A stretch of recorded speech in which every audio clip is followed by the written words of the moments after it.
திருச்சிற்றம்பலம். சிவசிவ.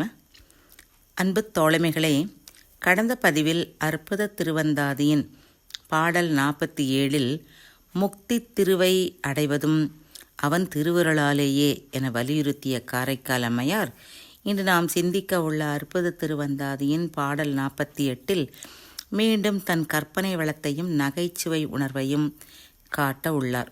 இப்போது பாடலை கேட்போமா? திருமார்பிலே ஏன செழுமறுப்பை பார்க்கும் பெருமான் பிறை குழந்தை நோக்கும் ஒரு நாள் இது மதியென்று ஒன்றாக இன்றளவும் தேராது அது மதி ஒன்று இல்லாத அரா. நம்முடைய காரைக்கால் அம்மையார் இறைவனிடம் மிகவும் உரிமையோடு பேசக்கூடிய தன்மை உடையவர். தம் குழந்தையோடு பேசுவது போல ஒரு சமயம் பேசுவார், தம் தந்தையுடன் பேசுவது போலவும் பேசுவார். இறைவனுக்கே அறிவுரை சொல்வதும் உண்டு. நகைச்சுவையோடும் கவிகளுக்கே உரிய புது புது கற்பனைகளோடும் பாடுவதையும் நாம் காணலாம். இன்று நாம் சிந்திக்க உள்ள பாடல் அப்படிப்பட்ட ஒரு பாடல்களில் ஒன்றுதான். இப்போது காரைக்கால் அம்மையார் இறைவனின் திருமேனியை உற்று நோக்குகிறார். அவனுடைய திருமார்பிலே அணிகலனாக அணிப்பட்ட பாம்பை பார்க்கிறார். பின் அவருடைய திருமுடியிலே உள்ள பிறையையும் பார்க்கிறார். அதே சமயத்தில் அவருடைய திருமார்பிலே விஷ்ணுவின் கர்வத்தை அடக்கியதன் அடையாளமாக உள்ள பன்றியின் கொம்பையும் பார்க்கிறார். இந்த பிறையும் பன்றிக் கொம்பும் வடிவத்திலும் வண்ணத்திலும் ஒப்புமை உடையனவாக உள்ளன. பிறையும் பன்றிக் கொம்பும் இருந்த இடத்திலேயே இருக்க இந்த பாம்பு மட்டும் படம் எடுத்து ஆடுகிறதாம். தலையை மேலும் கீழும் தூக்கியும் தாழ்த்தியும் பார்க்கிறது. சிறிது நேரமும் சும்மா இருப்பதில்லை. இவற்றையெல்லாம் பார்க்கும்போது காரைக்கால் அம்மையாருக்கு கற்பனை சிறகு விரித்து பறக்கிறது. உலகியலிலே மதியை பாம்பு விழுங்கும் என்று சொல்வார்கள். ஆனால் சிவனை சார்ந்தவரிடத்து பகையுணர்வெல்லாம் இராதல்லவா? பொதுவாக அறவழியிலே ஆட்சி புரியும் நாட்டில் ஒரே துறையில் மானும் புலியும் பகை உணர்வு மறந்து நீர் குடிக்கும் என்பார்கள். இங்கும் அறமே வடிவமாயிருக்கும் சிவ சாம்ராஜ்யத்தில் உள்ளவர்களெல்லாம் அவர்களிடத்து பகை உணர்வே இராது. ஆகவே ஆண்டவனின் ஆபரணமாக விளங்கும் பாம்பு இயல்பான பகை உணர்வை மறந்து சந்திரன் தனக்கு உணவாவது என்பதையும் மறந்து சும்மா அசைந்து ஆடுகிறது. இப்படி ஆடும் பாம்பை அப்பர் பிரானும் தம் மன்னியூர் பதிகத்திலே சொல்லுவார்.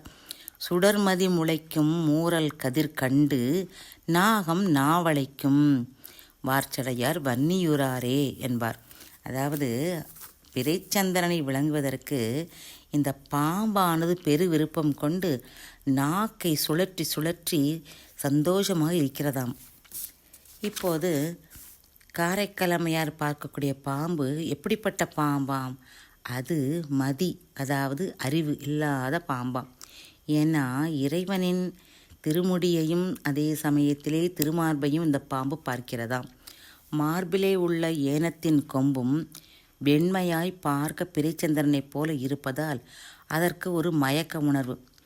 அந்த உணர்வினால் தலைமையில் இருப்பது பிறையா அல்லது மார்பில் இருப்பது பிறையா என பார்த்து அலமறுகிறதாம். இறைவனை அடைந்த உயிர்கள் அமைதியான நிலையை பெறுவர், மன ஊசல் இராது என சாத்திரங்கள் சொல்கின்றன. சிவனோ சாந்தமே வடிவானவன், பரபரப்பு அற்றவன், சாந்தம் சிவம் சுந்தரம் என சுருதி பேசுகிறது. அவனை சார்ந்தாரும் சிவமாம் தன்மை பெற்று கவலையற்று சாந்தியான நிலையில் இருப்பார்கள். ஆனால் இந்த பாம்பு ஏன் அலைமோதுகிறது? ஏன்னா அது மதியில்லாதது, அறிவில்லாதது.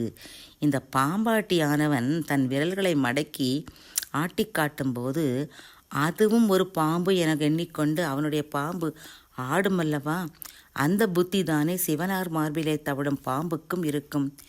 இந்த பாம்பு சந்திரனை விழுங்காதிருப்பதற்கு வேறு ஒரு காரணமும் இல்லை. காரணம் அதன் முட்டாள்தனம்தான்.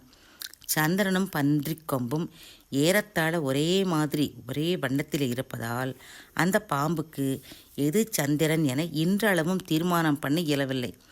அந்த மன ஊசலாட்டத்திலே தான் அந்த பாம்பு சந்திரனை விட்டு வைத்திருக்கிறது. எனவேதான் அது சந்திரன் எது என தெரியாத மயக்கத்தில் தான் உள்ளதாக காரைக்கால் அம்மையார் நயமாக நமக்கு ஒரு கற்பனை காட்சியை காட்டுகிறார். திருச்சிற்றம்பலம்.